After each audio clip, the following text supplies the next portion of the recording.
From wellness to ancestry, one company is using science and a bit of spit to reveal the answers behind your genetics. But can 23andMe navigate regulatory hurdles to help answer the ultimate question? What makes you, you? These days, people become a lot more health conscious than we used to be. We try new exercise classes. We avoid trans fats. We eat natural organic food. I even like quinoa. And some of us go the extra mile to get our DNA scanned to find out if we're at risk for various genetic diseases. Which brings me to 23andMe, the privately held company, meaning you can't buy stock in it, that has made DNA testing accessible to everybody. 23andMe started out as a cool way to find out about your ancestry. They send you a little tube, you spat in it, send it back to them. In a few weeks, their website can tell you all about where you oh so many great-grandparents came from, including the percentage of Neanderthal DNA you might be walking around with. A year ago, though, 23andMe started offering consumer health tests, ones that meet FDA reporting standards, including whether you're a carrier for certain genetic disorders, which is very important if you're thinking about having kids. They've also started using the gigantic pool of data they've gathered to help with medical research. I think this is a very exciting story that's at the forefront of personalized medicine, because they're empowering patients like you to learn more about themselves in order to prevent illness, to save lives, and help mine data for cures. This is the only personal genome service with the FDA's blessing, and it's revolutionizing the healthcare paradigm by helping you and your family figure out what conditions you might be prone to, while it's still early enough to do something about it. Now, earlier today, I got a chance to sit down with Ann Wojcicki. She is the co-founder and CEO of 23andMe to learn more about her company, its science, and how it could potentially change the way we treat all sorts of diseases. Take a look. And when I think of your company, I think about empowering the patient. What does that do for the whole healthcare system? I think one of the things I'm super proud about is that 23andMe is really leading the charge of saying that the individual, like you, the consumer, actually needs to have a voice in healthcare. And if you think about the healthcare system and how it is today, there's this whole world that sort of operates above you. So like how you get your drug, your medications, how decisions are made by your physicians, how they're made by the insurance company. And I think that one of the things I learned is that the consumer actually really wants to have more control and more power. So 23andMe is leading the charge of this whole movement of the consumer actually paying for it themselves, making it affordable, and actually owning the information, and then taking responsibility for what they learn and implementing that into their daily lives. How many different traits, characteristics are covered by your personal genome service right now? So we look at roughly 700,000 data points in your DNA, and right now we have about 60, 70 reports about you, but there's the potential we're going to keep adding more and more as we get clearance from the FDA and as we make new discoveries. So we have a whole team that's making research discoveries and giving that back to you. And the FDA understands the idea that the client should be empowered and has been helpful in trying to figure out what the priorities will really give you a structure.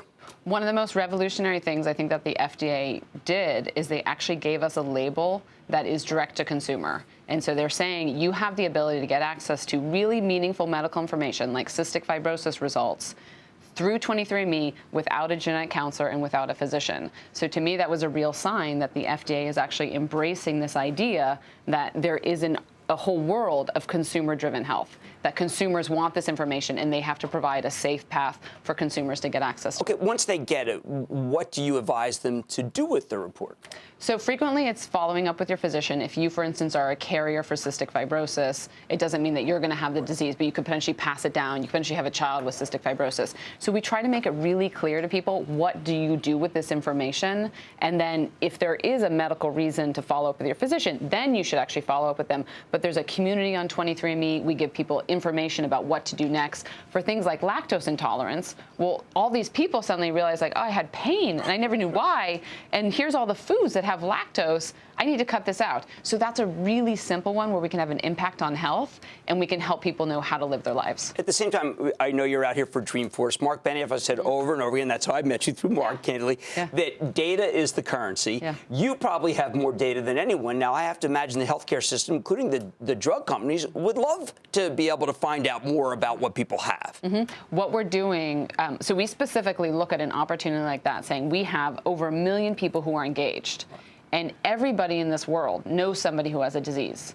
And everybody wants to have an impact. So, for instance, we just did a depression study where we had hundreds of thousands of people voluntarily participate in this study to make discoveries that led to novel genetic variants in depression. So what we find is that people want to see the needle moved in healthcare, in having better therapies. So we partner with pharma companies all day. And not only do we partner with them, we hired the former head of R&D from Genentech to be in 23andMe and actually do our own drug discovery. Because I have people, like I had a sarcoma meeting with all of our customers who had sarcoma, come in and say, can you help us do something? We want to do something. And if I can create a therapy, a novel therapy for them, I've just returned a huge amount of value to those customers. Now, I know a lot of the immunotherapy companies that come on Mad Money, and Charles River Labs that does a lot of testing has been saying, look, I know these companies really want to partner, find out who might have these genes and solve it ahead.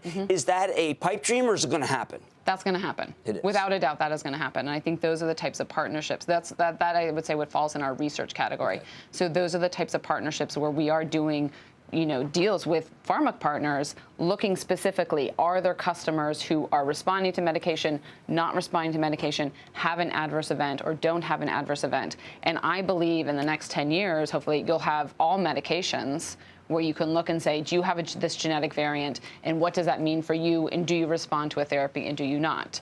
And areas like depression, it's one of those, it's a horrible disease to have to go through multiple different rounds of therapy. It would be so much better if I could just say, hey, you're likely to respond to this, and save you that sort of... It's the holy grail of the system. Right, and that's where I think what I see 23andMe represents the consumer interest, both from the fact that they want to be proactive in their health, but also they want to be proactive in research. And so we're doing research on all kinds of topics that are not otherwise funded by NIH or by pharma companies, where I can look at a whole host of generic drugs, for instance, and see, are there reasons why you should take a medication and you should not take a medication? Now, I am sure that people, there's some people worried they see hacking, and they say, well, hold on, what happens if they have my information that's hacked? Other people be saying, look, I saw Theranos, and it looks like that they promised more than they can deliver. How do you keep an even keel, and how do you reassure people that, look, your data is private, people aren't going to get it? Trust is key for 23andMe. Since day one, we've always said we will have no business if we can't actually do everything we can possible to protect the privacy of our customers. That said, we've hired an engineering team that has structured the database in such a way that your personal information is separate from your genetic information, and that we always give our customers choice about what is the information that they want to give us. There's always an ability to opt in, and there's also always the ability to opt out. So you can't undo a research project that's happened, but if you suddenly say, I no longer want to participate, I want to delete my data, we always give you that opportunity. Okay, the last question I just want to ask is, this is such an obvious thing that's good for the system. State government, federal government, who is working with you to be able to make it so that the people who can't afford 23andMe can get it, and how do we get it? One of the best programs that we just did was a partnership with the state of Nevada, where the governor's office, renowned medical system, and Desert Research Institute came together and said, population health is really important. And we're going to identify people with, look at their genetics, look at the environment, look at the diseases and the health they have, and we're going to try to see, can we actually use all this information to say, okay, for instance, who's high risk for prostate cancer? Who's really at risk for breast cancer? There's the debate on mammograms. Who actually needs a mammogram at 40? Who needs it at 50? We're not all the same at 50.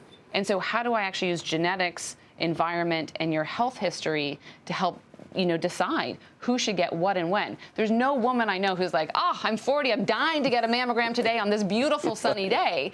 It would be much better if it's like, hey, based on these risk factors, you really need to do this. And I think when that kind of preventive information is truly personalized for you, people are going to follow up much better. Okay, I can't resist. I have to tell you, you're from the business. You're an unbelievable analyst. You're in a hedge fund. By the way, people may not know your sister runs YouTube. There are some business genes in your family. No, we can't get a test for that, but it's worked out pretty good for you. Ironically, yes, there are. Considering that we come from an academic family of particle physics, not the most business-oriented. Well, you've done a great job. 23andMe is an unbelievable company, and you're saving a lot of lives. Thank you. Not bad. Okay, that's Anne Wojcicki. She's the co-founder and CEO of 23andMe. Stay with Cramer. Booyah! Jim Cramer here from Mad Money. Thanks for watching CNBC on YouTube. Click here to subscribe and get the jump on my exclusives with CEOs, plus market news, investing advice, and a whole lot more.